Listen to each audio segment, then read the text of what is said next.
Morning ஊருக்கு வரப்போ இவ்வளோ அமைதியாக இருந்த தென்னை மரங்கள்லாம் வித்தின் 10 மினிட்ஸில் எப்படி மாறிச்சுன்னு பாருங்க. அவ்வளோ காத்தடிக்குது, பெரிய மழை வர காத்திருக்கு. ஈவினிங் போல் கிளம்பி அப்பா வீட்டு குலதெய்வ கோயிலுக்கு போயிட்டோம். நாளைக்கு கும்பாபிஷேகம். ஸோ அதுக்கு முன்னாடி நடக்கக்கூடிய ரிச்சுவல்ஸ் எல்லாம் அங்கே நடந்துட்டு இருந்துச்சு. ஓமகுண்டத்தில் போட வேண்டிய மூலிகைகள் எல்லாமே எடுத்து வச்சுட்டு இருந்தாங்க. 108 மூலிகைகள் போடுவாங்களாமா. அதோட பேர், அதோட பெனிஃபிட்ஸ் எல்லாமே சொல்லிட்டு இருந்தாங்க.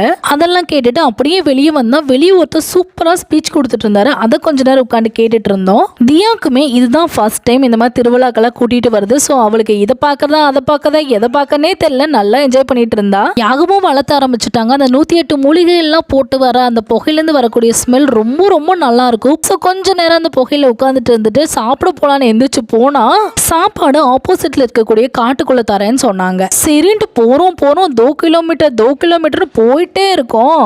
ஃபைனலி இடத்த கண்டுபிடிச்சு போனா எங்களுக்கு முன்னாடி 100 பேர் நிற்கிறாங்க. சரின்னு சொல்லிட்டு கியூவில் நின்று சாப்பாடை வாங்கி சாப்பிட்டு வீட்டுக்கு